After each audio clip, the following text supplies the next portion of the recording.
Welcome to the Craft of Coaching podcast, where we dive into what it truly takes to become a skilled, confident life coach. I'm your host, Kate, head of the CLCC, or Certified Life Coach Collective, an ICF-accredited Level 1 coach training program. We combine courage, coaching, and community to offer you more than just a training program, but a life-changing experience where you use your own personal transformation as the learning ground for supporting your clients. On this podcast, we explore how you can use coaching skills to support your clients or expand your own growth, all grounded in evidence-based coaching practices. Learn more about our program and get free resources for becoming a life coach at teamclcc.com. And now, here's today's episode. Hello, everybody. Today we're going to dive into a topic that comes up all the time, and unfortunately, it's a topic with a lot of misinformation floating around, and that is the topic of life coaching certification. The question really is, do you need to be certified to be a life coach? And if so, do you need certification from a specific organization? Will getting a specific kind of certification make you a better coach or get you more clients? Do you need a particular kind of education? Is coaching regulated in the United States? So let's dive into all of that. And I'm going to first just dive into the question of coaching regulation. And while this information could change over time, currently, as of this recording, no states in the United States regulate life coaching. Here's what does happen around regulation, and I have a story tied to this. There was a therapist recently who got a little salty with me on social media. So let's back up a little bit. Each state in the United States does have a licensing board, and this is very common in many countries as well. Their own variation of it might be called something different in different countries, but typically this is the structure.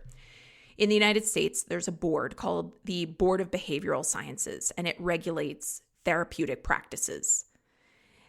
They will regulate licensed professional counselors, or LPCs, marriage and family therapists, or MFTs, and social workers, often referred to as MSWs. And these are regulated titles: therapist, social worker, often counselor, although that has varied state to state in the past. The title of life coach is not regulated currently in any U.S. state. Now, the story of the therapist who got a little salty with me, this was on social media, and I was posting something about CLCC and the program and things like that. And she got all up in arms with me, making these claims that coaches are going to get sent cease and desist letters and end up in jail, things like that, for practicing coaching. And this therapist, interestingly, was posting with her real name and via her personal Facebook page, which meant that I could go to her personal Facebook page and see who she was and what state she lived in. And I really didn't want to give a lot of time to her because she was clearly just anti-coaching and nothing was going to change her mind. But I was like, all right, I'm kind of curious. I want to make sure that I'm informed. So I literally contacted her state's licensing board to try to confirm what this therapist was claiming. And what did the licensing board say? We do not regulate the term life coach. We do not require any license or certification to call yourself a life coach. So this therapist that was getting so upset about coaching was essentially spreading misinformation, clearly had not contacted her own state's licensing board to verify anything, and therefore was uninformed about how it actually works. What state licensing boards do care about is if someone who is a licensed therapist is also offering coaching but not making it clear to clients when they're acting as a therapist versus when they're acting as a coach. And that seems fair to me. Therapy and coaching do share tools like listening, mirroring back what clients are saying, asking non-leading questions. But therapy has this additional component of diagnosis, and that's a major distinction. It's a different scope of practice to diagnose people with conditions, and therapists receive additional training to support that. And hopefully I don't have any therapists who are misunderstanding what I'm saying here. I have enormous respect for therapists and the work that they do. I think it's a little out of bounds for a therapist to just go on the attack about coaching on social media and to not be correct about what actually is happening between therapy and coaching and all of that. But therapy is absolutely respectful work. I don't view coaching and therapy as competing fields. But I will absolutely be a stand for saying that coaching is a legitimate profession. And if anything, given that there is a shortage of therapists in the United States, probably in other countries as well, though I have not researched that, I believe that in an ideal world, coaching would fill those gaps. In an ideal world, coaching would be support for people who are struggling with everyday problems, stressors, or stuckness, which would free up more therapists for working with the very serious trauma that therapists are trained to deal with, the very serious diagnoses that therapeutic work is effective for. And by the way, I just want to say that while I believe that a coaching program should be trauma-informed so that coaches understand what trauma is, I do not believe that coaching programs should offer trauma coaching or that coaches should try to work with people who have diagnosable trauma. So, I'm going to get back to the topic, which is about certification. I'm digressing a little bit. So what about coaches becoming certified? Should coaches be certified? Let's get back to these questions. So we've established there is no government-regulated certification or licensure required to become a life coach.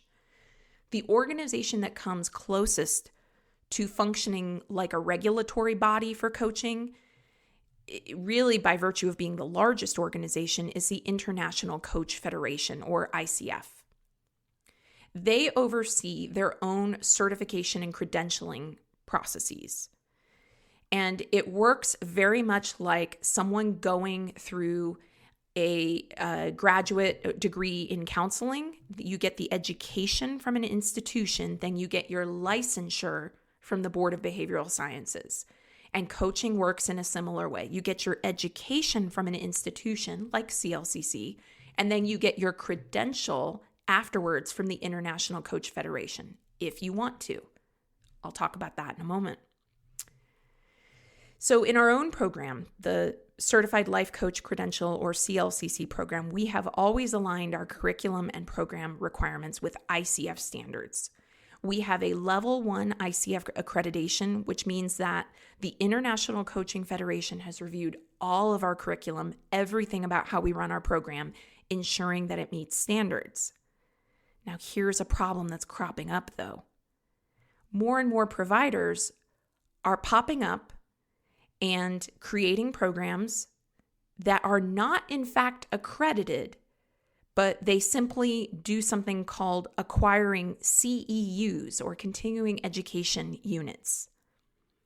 And they will go, we're ICF accredited, get your CEUs. And, we've got acronyms and they're using words like accredited and it sounds really legit. But then you look a little closer and one of two things is happening. Either one, the program is calling themselves accredited, but it's really only CEUs, and they're doing things like saying, get your coaching certification in a week or a weekend. Or they offer 2 tiers of coach training. One that is a non-accredited version that's a lot less expensive. And then when you get enrolled and you find out, oh wait, but I wanted the accredited curriculum, then suddenly the price is 3 times as much. Shady, shady, shady. So let's get to what it takes to actually be an accredited program. If a program is calling themselves accredited, but they're saying you can get your coaching certification in a weekend or a week, that's your first sign that something's off.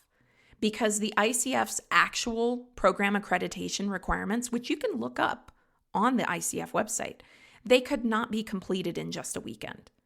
For instance, the ICF requires that you have a certain number of contact hours with your students. So this is something that I, as the head of my program, I have to make sure that we have a certain number of contact hours, live contact hours with students. And the minimum as of me recording this, is 60 hours. You're not going to do that in a weekend. The ICF also requires that students receive individualized feedback a certain number of times that is both written and verbal. You can't do that in just a weekend. For your coaching credential, the ICF will require that you prepare a recorded coaching session. And in our CLCC program, we help you with preparing what we call a portfolio review call that can function as your credential application call. You're not going to do that in a weekend. Bottom line, in one weekend, even really within a week or a couple weeks, you're not going to attend at least 60 hours of live coach training and receive the required number of written feedback from your instructors, which would take time for them to produce, since the feedback has to be in response to hearing you coach before it's written, plus have you prepare your full ICF portfolio call. And that's just a couple of the requirements. There are more, but I'm just saying, those are some pretty basic ones that there's no way you're doing that in a weekend. You're probably not even doing it in a week. No. So, do you have to be certified by the ICF or any training program to be a coach? No, it's not required, but I do recommend that you get training. Do you have to get ICF certified in order to practice coaching? Also, no. If you decide to get your coach training, is it best to take training from a level 1, level 2, or level 3 ICF accredited provider? To that question, I would say yes, absolutely, because then you know that your entire program end to end and the facilitators of that program have all been vetted by the ICF. So by the facilitator comment, what I mean is that I myself have to be vetted by the ICF just to provide coach training to other people. So do all of our facilitators for CLCC. We are a level 1 training program. We have not found that we were a level 2 training program and we ended up dropping that component because so few of our coaches wanted to actually go and do additional many hours of training right after graduation. And so we decided to focus on the level 1 piece. There is no difference in the amount of money you're going to make, or at least not from the research we've found. We've been, asking our graduates for years, do you go on to get additional training, things like that. They're not reporting to us that if they get more training or a level 2 training or anything like that, that they make more money. So you don't have to be certified to be a coach. You don't have to get ICF certification in order to practice coaching, but I do recommend that you take your coach training from a truly accredited ICF provider. Now let's get to the next important question, which is, what if all of this changes? What if one day coaching does become regulated? What would I do? I'll start there. If that was the case and state licensing boards started to pop up that said, hey, Kate, you've been coaching for all this time, but now we're going to regulate it. Great. I would look at how to apply my existing training, experience, and credentials to meet whatever new licensing standards emerge. In other professions, such as therapy or counseling, when new regulations have been introduced, there's typically what is referred to as a grandfathering in process. And that is a colloquial term. It basically means that people with prior credentials are given time to meet the new standards. We saw this happen in California, actually. There was a period of time where in California, the term counselor was not a licensed or regulated term. And there were people who were working, perhaps even in state level positions, doing maybe community health, where they were, say, a community health counselor. And when the state of California said, actually, we want to regulate that term. We think it's really important. We don't want people to be confused about the difference between a counselor and a therapist. They created an LPC, licensed practicing counselor. The people who were in those positions with titles as counselor, who had been working maybe for the state or for an organization, they were introduced to the standards. They knew what the deadline was for when they would have to update their credentials, and they were given time to meet those new standards. So essentially, whatever coaching credential you get, the rug is not going to be pulled out from under you overnight. To create regulation, think about this for a second. A regulatory body would have to be formed, and then each of the 50 states would have to agree on who that governing body is. Like, You know what I'm saying? Like there has to be coordination among states, or else one state would do one thing and one state would do another. Boards would need to be created. Degree programs would need to be aligned. All that time to determine what those standards are, all of that will take time to determine what those standards are. It could be years. So if any of the regulation changes and you're a life coach, you're not going to see your business suddenly crumble overnight just because formal standards are being introduced. I believe you would have time to adapt. And therefore, I believe that the time invested in your training, and especially if you take the time to, again, attend a level 1 or higher, truly accredited program, the more you likely set yourself up to be in a good position if regulation ever happens. Now, there's one more thing I want to touch on today because this is important for coaches. If you don't have to be a licensed or credentialed coach, and if there's no regulation, if there's no specific body that oversees legal mandates regarding coaching, then what really does matter the most for you if you decide I'm going to enter into coaching, I might not get certified, I might, things like that. Ethics. Whether you're certified or not, your greatest responsibility, with no oversight and no regulation, your greatest responsibility to your clients is to practice ethically. That includes knowing how to refer clients out if they present with clinical issues like depression or serious trauma, maintaining right on hand a list of trusted professionals for referrals. That could include private therapists who will do virtual sessions, mental health crisis resources, knowing what those are in your area. That includes being clear about your scope of practice. I really suggest that from the get-go, you let clients know, you put it on your intake. Hey, coaching is not supposed to be a replacement for therapy. It's not supposed to be something that helps you through an eating disorder, which is the highest mortality of all mental health disorders. It is not intended to help you if you are in immediate crisis, if you are in immediate PTSD. Ethical practice also includes creating confidentiality agreements, boundaries, and clarity with your clients as to under what circumstances will you violate confidentiality. I let my clients know if you say that you're going to hurt yourself or someone else, I will break confidentiality because I have to, because you're in crisis and I have to help you. We have to agree on that before we start working together. I believe that these are the basics for anyone doing deep personal work with others. And it's for that reason that in the CLCC coach training program, we go over these concepts. We go over ethical confidentiality, ethical referrals when a client is in distress. We don't just gloss over the ethics of this and focus on the sparkly, how to create your dream life stuff. Ethical practice is crucial regardless of whether or not you ever become certified. So, to recap what we've covered today, life coaching is not regulated in the United States at the time of this recording. No formal certification is required to practice as a life coach. ICF certification is optional, but widely respected. And CLCC is a level 1 accredited program. And that is an important distinction because you need to be aware of programs that claim to be accredited when they really only offer continuing education units or CEUs. I want to reassure you that I believe if the industry ever becomes regulated, coaches are going to have time to adapt. Regulation is unlikely to happen overnight. And the most important thing, practice with ethics, professionalism, and integrity, regardless of what training you attend, regardless of whether or not you become formally credentialed or certified. Always practice with ethics, professionalism, and integrity, keeping your clients' best interests and needs at the forefront of your mind.